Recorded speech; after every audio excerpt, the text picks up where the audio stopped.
Shalom Bapak Ibu semua. Saat ini kita ada di khotbah minggu bersama Box Willy. Dan tema khotbah minggu ini adalah menang bersama Kristus. Katakan amin. Saudara, hari ini adalah hari Paskah. Hari di mana kita merayakan kebangkitan Tuhan kita Yesus Kristus. Saya Box Willy mengucapkan selamat merayakan Paskah untuk Bapak Ibu semua. Tuhan Yesus memberkati saudara Bapak Ibu semua berlimpah, limpah, limpah. Haleluya. Amin. Saudara, Paskah berbicara tentang kebangkitan Tuhan kita Yesus Kristus. Tentang kasih, kuasa, mujizat, kemenangan yang diberikan Tuhan Yesus kepada kita semua yang percaya kepadanya. Nah, sekarang kita lihat apa yang tertulis dalam Alkitab tentang kebangkitan Yesus. Di Lukas 23-56 perikop berjudul Kebangkitan Yesus tertulis, dan setelah pulang mereka menyediakan rempah-rempah dan minyak mur, dan pada hari Sabat mereka beristirahat menurut hukum Taurat. Kita lanjut ya, Lukas 24 ayat 1-12. Tetapi pagi-pagi benar, pada hari pertama minggu itu mereka pergi ke kubur membawa rempah-rempah yang telah disediakan mereka. Mereka mendapati batu sudah terguling dari kubur itu. Dan setelah masuk mereka tidak menemukan mayat Tuhan Yesus. Sementara mereka berdiri termangu-mangu karena hal itu. Tiba-tiba ada dua orang berdiri dekat mereka memakai pakaian yang berkilau-kilauan. Mereka sangat ketakutan dan menundukkan kepala, tetapi kedua orang itu berkata kepada mereka, "Mengapa kamu mencari dia yang hidup di antara orang mati? Ia tidak ada di sini. Ia telah bangkit. Ingatlah apa yang dikatakannya kepada kamu ketika ia masih di Galilea, yaitu bahwa anak manusia harus diserahkan ke tangan orang-orang berdosa dan disalibkan, dan akan bangkit pada hari yang ketiga." Maka teringatlah mereka akan perkataan Yesus itu. Dan setelah mereka kembali dari kubur, mereka menceritakan semuanya itu kepada ke-11 murid dan kepada semua saudara yang lain. Perempuan-perempuan itu ialah Maria dari Magdala dan Yohana dan Maria ibu Yakobus. Dan perempuan-perempuan lain juga yang bersama-sama dengan mereka memberitahukannya kepada rasul-rasul. Tetapi bagi mereka perkataan-perkataan itu seakan-akan omong kosong, dan mereka tidak percaya kepada perempuan-perempuan itu. Sungguh pun demikian, Petrus bangun lalu cepat-cepat pergi ke kubur itu.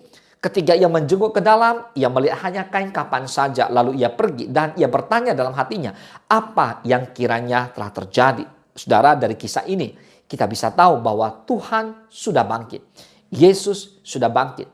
Lalu kemudian Yesus mulai menampakkan diri kepada semua murid. Ayo kita lihat di Lukas 24 ayat 36-49. Dan sementara mereka bercakap-cakap tentang hal-hal itu, Yesus tiba-tiba berdiri di tengah-tengah mereka dan berkata kepada mereka, "Damai sejahtera bagi kamu."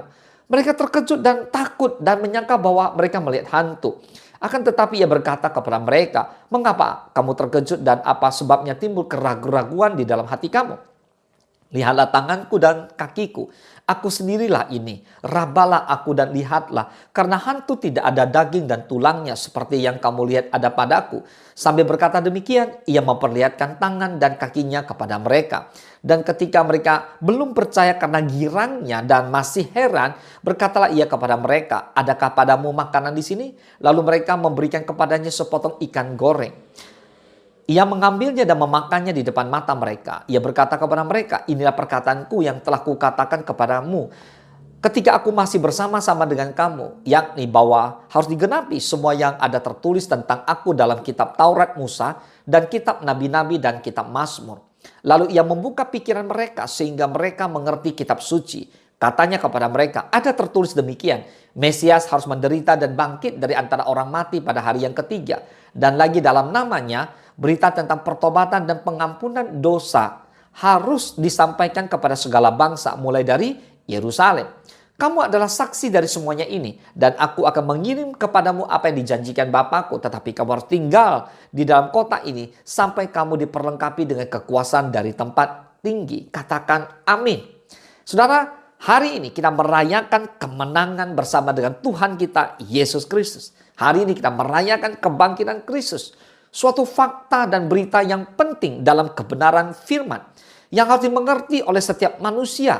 Mengapa? Karena misi Yesus ke dunia bukan hanya untuk lahir dan menjadi manusia, tetapi berlanjut pada penebusan dan kematiannya di atas kayu salib, lalu kebangkitannya untuk mengalahkan dosa dan maut.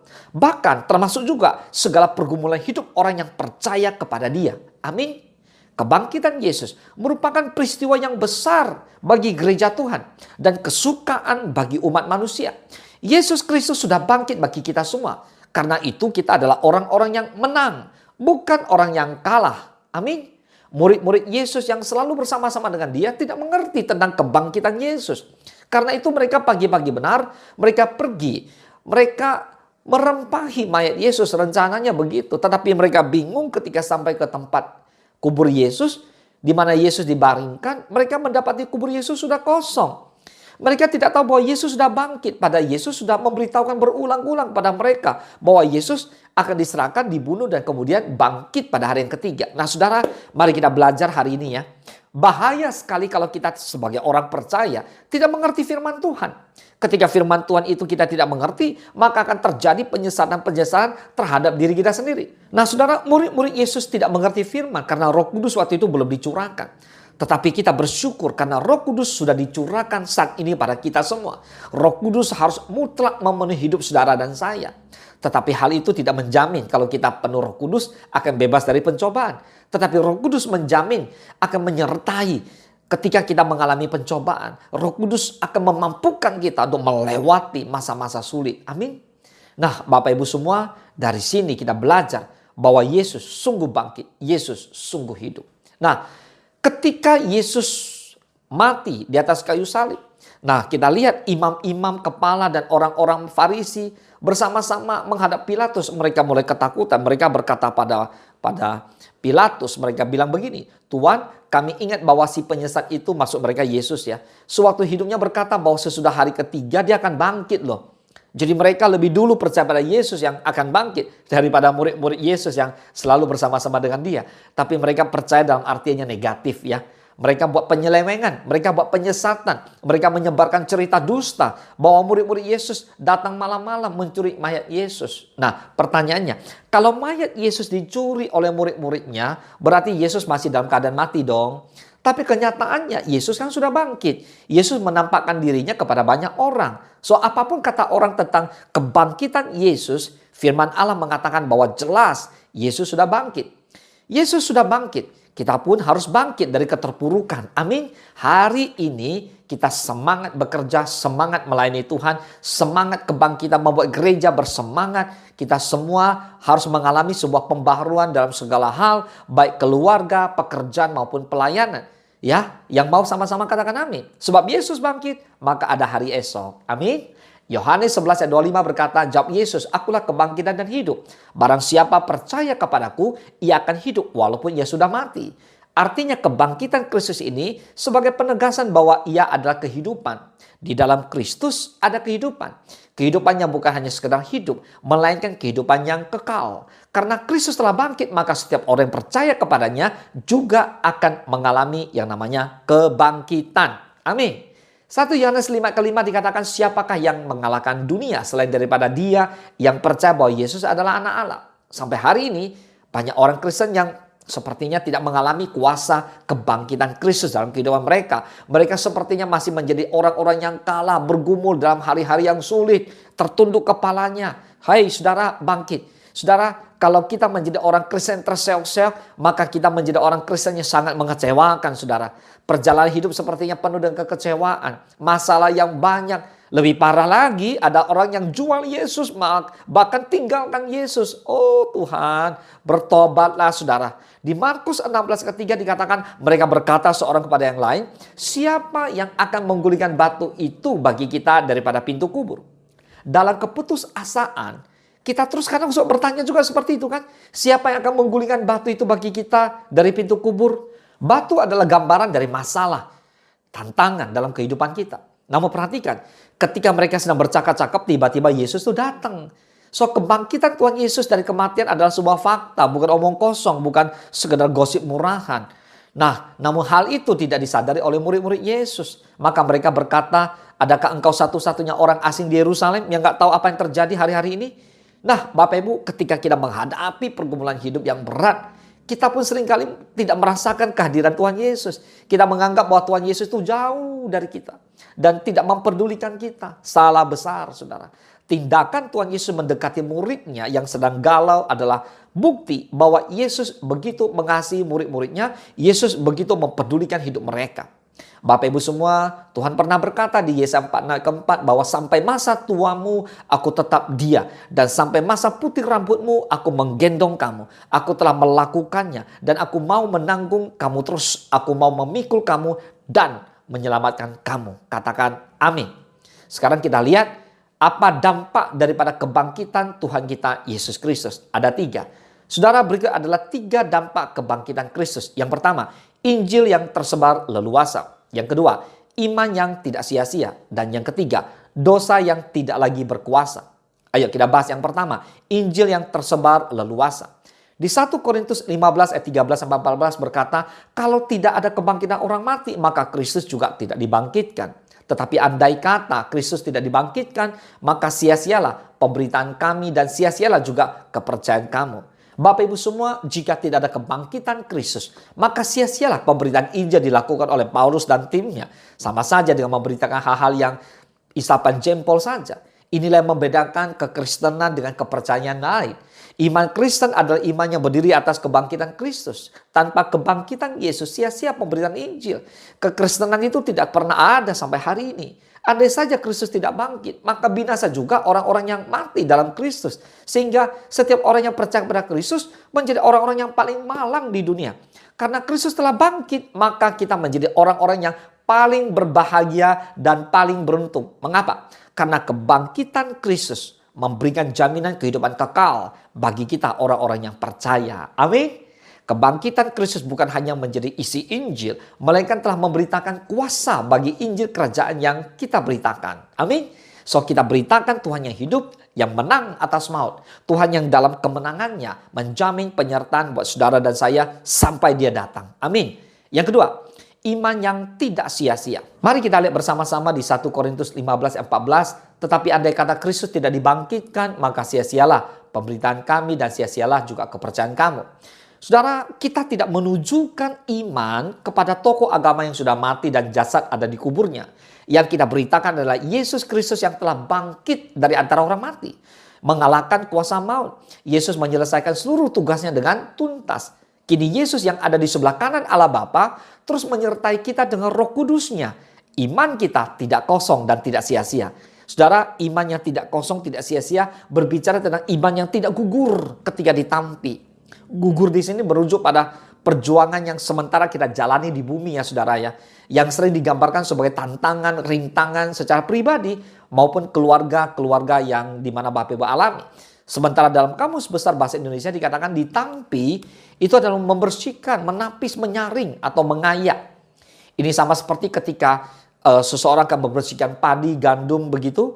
Waktu dibersihkan maka yang tersisa adalah yang baik. Kotoran-kotoran dibuang. Artinya gini, iman kita jangan sampai gugur Bapak Ibu semua. Karena rintangan, tantangan, bahkan cobaan yang kita hadapi. Karena sementara kita diproses. Sebab tantangan dan rintangan yang kita alami adalah alat untuk menampi kita. Sehingga kita tidak gugur. Dan terbebas dari berbagai belenggu yang mengikat kita. Katakan amin. Dan yang ketiga, dosa yang tidak lagi berkuasa. Di 1 Korintus 15 ke 17 dikatakan, dan jika Kristus tidak dibangkitkan, maka sia-sialah kepercayaan kamu dan kamu masih hidup dalam dosamu. Nah, selain mengalahkan kuasa maut, kebangkitan Kristus juga memproklamasikan kemenangannya atas kuasa dosa. Lewat kematian dan kebangkitannya, Yesus Kristus memberitahukan kepada kita tentang 2 hal. Yang pertama, pendamaian. Yang kedua, penebusan. Kita lihat yang pertama, pendamaian. Saudara, mengapa harus ada pendamaian? Saudara, di awal hubungan manusia itu awalnya itu begitu baik. Manusia dengan Allah itu intim. Namun sejak manusia jatuh ke dalam dosa, manusia harus menerima konsekuensi, yaitu keterpisahan dengan Allah. Itu akibat daripada dosa. Tapi karena pengorbanan Tuhan Yesus di atas kayu salib, maka apa yang terjadi saudara? Saudara, kita didamaikan dengan Allah. Kita disatukan kembali. Kita bisa berjumpa dengan Allah. Dahulu kalau kita mau berjumpa dengan Allah tidak bisa. Karena ada ruang kudus dan ruang maha kudus. Ada terpisahnya saudara ya. Jadi kita tidak bisa langsung. So jelas dosa pada akhirnya merusak hubungan Allah dan manusia. Nah, kabar baiknya melalui kematian Tuhan kita Yesus Kristus, kita pada akhirnya diperdamaikan dengan Allah. Katakan amin.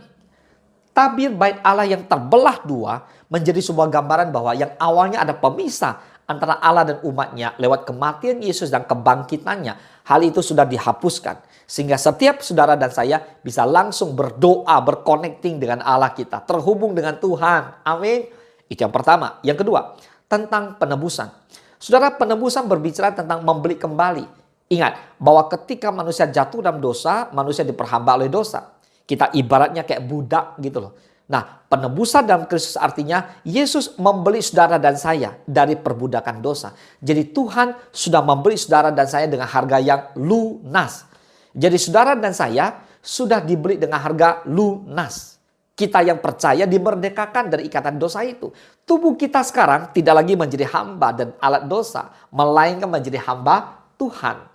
Filipi 2:12 berkata, "Hai saudara-saudaraku yang kekasih, kamu senantiasa taat. Karena itu tetaplah kerjakan keselamatanmu dengan takut dan gentar. Bukan saja seperti waktu aku masih hadir, tetapi terlebih pula sekarang waktu aku tidak hadir."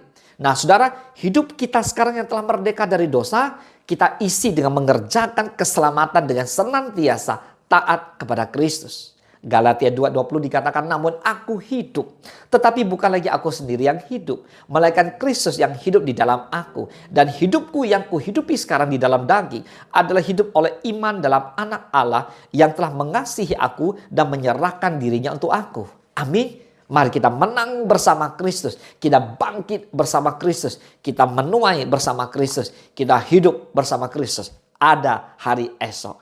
Mari Bapak Ibu semua tetap berpengharapan kepada Tuhan, karena Tuhan sudah menang atas segalanya. Segala sesuatu sudah selesai. Mari kita bersatu dalam doa. Bapa di dalam surga, terima kasih. Kami bersyukur buat ibadah minggu ini di mana kami sekaligus merayakan Paskah. Yesus sudah bangkit, Yesus menang, Yesus sungguh melakukan segalanya dengan dahsyat untuk kami semua. Kami dibebaskan, kami dimenangkan, kami dipulihkan, kami mengalami hidup yang kekal. Bapa terima kasih, berkati setiap orang yang mengikuti khotbah minggu ini sehingga mereka bertambah-tambah iman dan semakin percaya kepada Kristus. Mereka mau mengisi kehidupan ini dengan sungguh-sungguh, tidak lagi menyalibkan Yesus untuk yang kedua kalinya. Mereka bertobat, mereka sungguh komitmen untuk hidup sungguh-sungguh pada Yesus, mengisi keselamatan dengan beritakan Injil dan menuntaskan amanat agung. Bapa terima kasih, ini doa kami. Kami mengucap syukur buat segala kebaikan, kemurahan, kasih karunia